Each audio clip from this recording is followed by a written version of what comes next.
सुधा समाधान।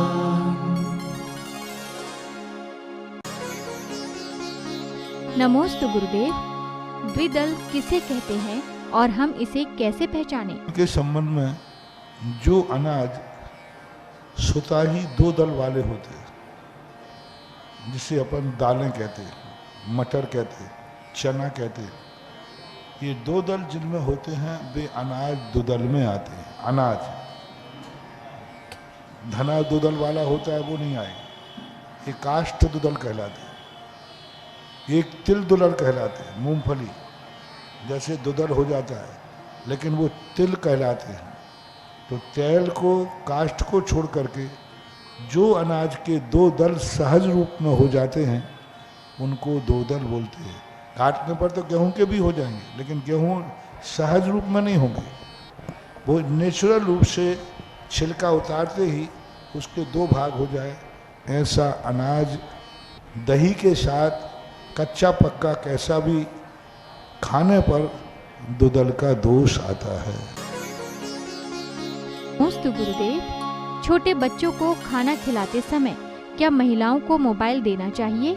बहुत अच्छी बात है। अब हमें कम मालूम है, तुम लोगों को ज़्यादा मालूम है ना। आज आप लोग मोबाइल देखते हुए चाय पीते हैं, मोबाइल देखते हुए भोजन करते हैं, नाश्ता करते हैं, मोबाइल चलते रहते भोजन करते, बहुत बड़ा दुष्प्रभाव पड़ रहा है। यही भोजन जाकर के तो नाना बीमारियां पैदा करता है। हमारे यहाँ का भोजन करते समय पूरा उपयोग भोजन में ही होना चाहिए।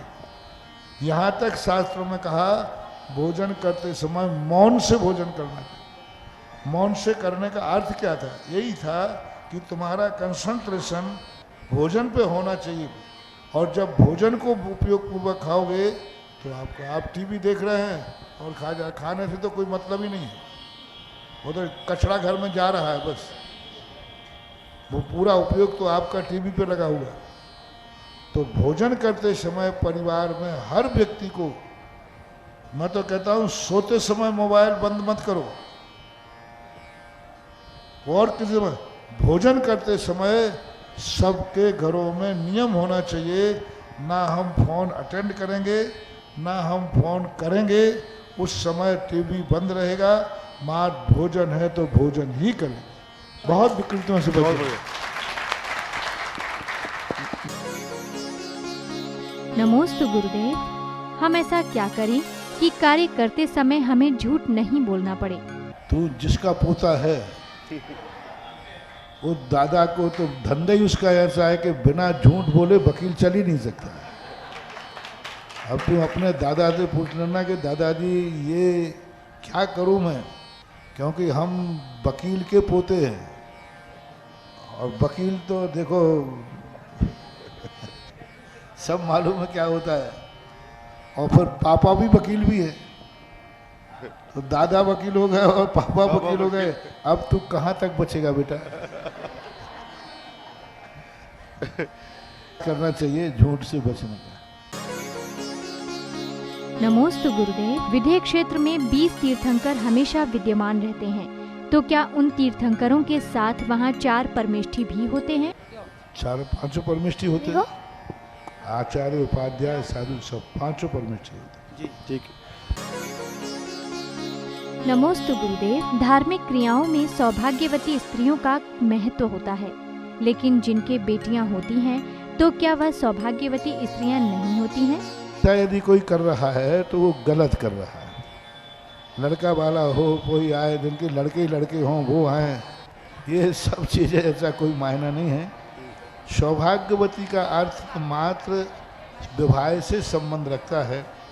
बच्चे होवें अथवा न होवें, यदि उसका पति जिंदा है तो लोक व्यवहार में उसे सौभाग्यवती कहते हैं। इसलिए ऐसी परंपराएं ठीक नहीं है, नहीं होना चाहिए। और हमने पहली बार ही सुना है, अभी तक हमने कभी ऐसा सुनने में। नमोस्तु गुरुदेव। हम मोक्ष जाने के लिए अपना वर्तमान समय कैसे व्यतीत करें? जिस व्यक्ति को जिस लाइन पे जाना होता है वह व्यक्ति हमेशा हर रास्ते में देख के चलता है। मान लो जिस व्यक्ति को मंदिर आना है तो रास्ते में चलते हुए देख के चलेगा कि मेरा पैर गंदगी पे न पड़ जाए। इसी प्रकार जिस व्यक्ति ने लक्ष्य बना लिया है कि मुझे मोक्ष जाना है, तो वो संसार के कार्य करेगा तो इतना बचते हुए करेगा, इतना संसार के कार्यों में लिप्त होगा कि कल यदि मुझे तुरंत छोड़ना पड़े तो हम छोड़ सकते हैं। वो इतना अपने जीवन को समझेगा कि आकस्मिक मेरी मौत आ गई तो मैं आकुल व्याकुल परिणाम की अपेक्षा मैं अपनी आत्मा में या भगवान में लीन हो जाऊंगा। हर समय वो अपनी सावधान प्रवृत्ति रखता है, यत्नाचार रखता है। कोई भी कार्य करते समय वह देखेगा कि यह कार्य करने से हमारे लक्ष्य में कितनी बाधाएं आई, ऐसा सोच करके वह जागरूक रहता है। यही उसका कर्तव्य है।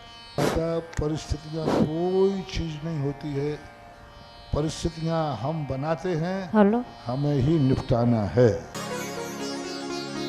नमोस्तु गुरुदेव। श्रीपाल कौन से तीर्थंकर के तीर्थकाल में हुए थे? कोटि भट्ट श्रीपाल के संबंध में अभी स्पष्ट निर्णय नहीं हो, क्योंकि एकदम खुलासा नहीं मिल पा रहा कि नैना सुंदरी और कोटि भट्ट श्रीपाल के तीर्थंकर का काल कौन सा है। खोजने का प्रयास तो किया जा रहा है, लेकिन अभी स्पष्ट नहीं हो पा रहा। नमोस्तु गुरुदेव।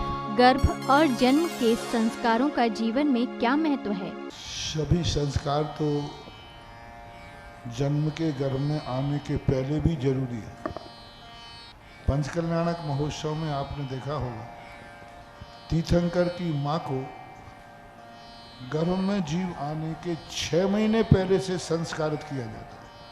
6 माह पहले, अभी बालक गर्भ में आया नहीं, 6 महीने पहले से 56 कुमारियां माता को संस्कारित करती, और वहां से संस्कार शुरू होता है। और फिर वो संस्कार धीरे धीरे जब गर्भ में आता है, उस समय जन्म के बाद तो संस्कार होते ही हैं। अपने आप में सभी का महत्व है।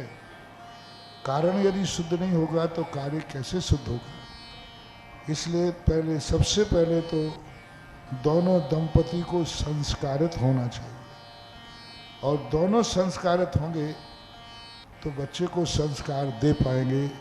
ये नियम है। नमोस्तु गुरुदेव। घर में दीपक जलाने का क्या महत्व है?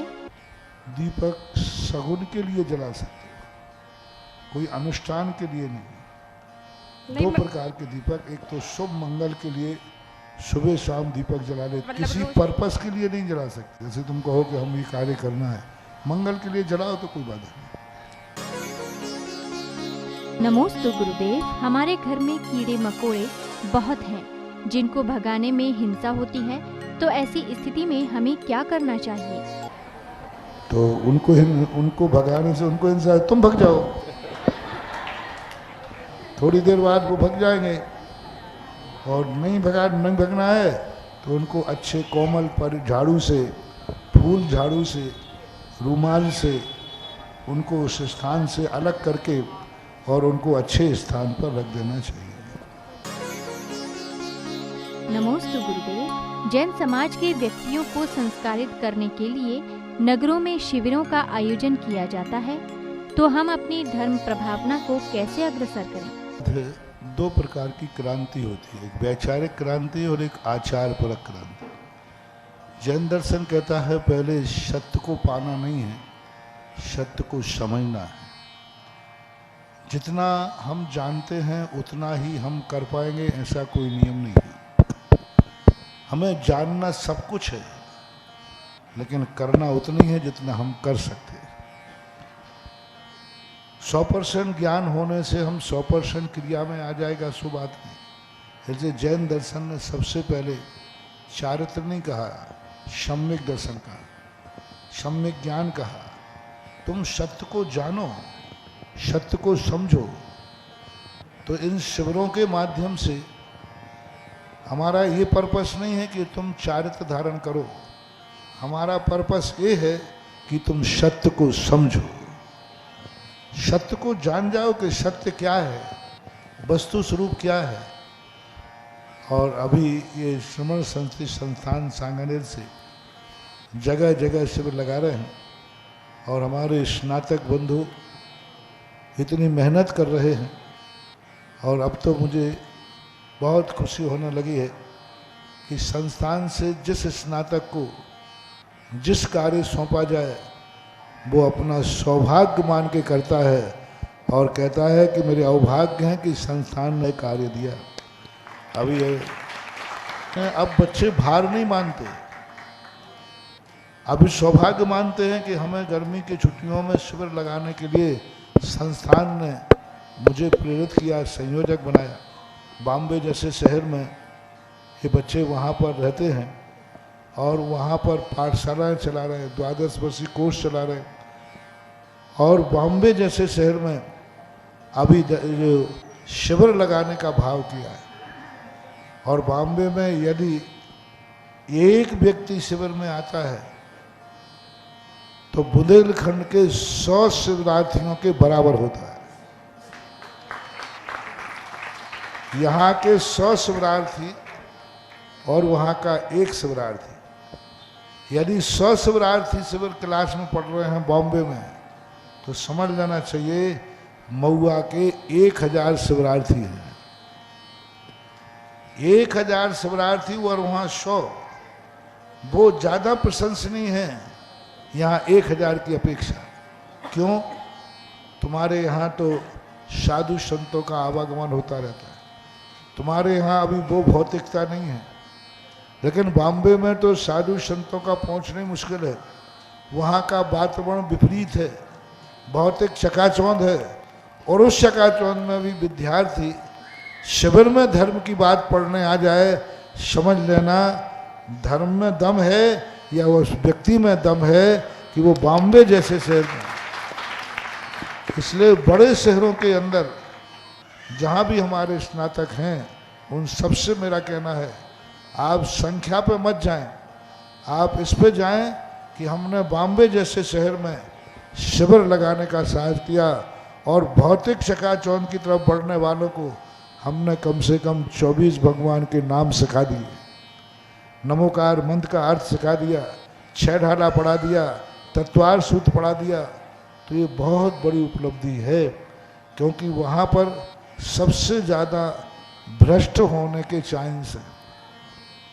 बरुआ सागर का व्यक्ति के भ्रष्ट होने के चांस कम है और बॉम्बे में भ्रष्ट होने के चांस ज़्यादा है। और विभिन्न स्थानों पर ये बहुत अच्छा, बहुत महत्वपूर्ण है। बड़े बड़े शहरों में मेरा आशीर्वाद है, बॉम्बे की समाज को भी मेरा आशीर्वाद है।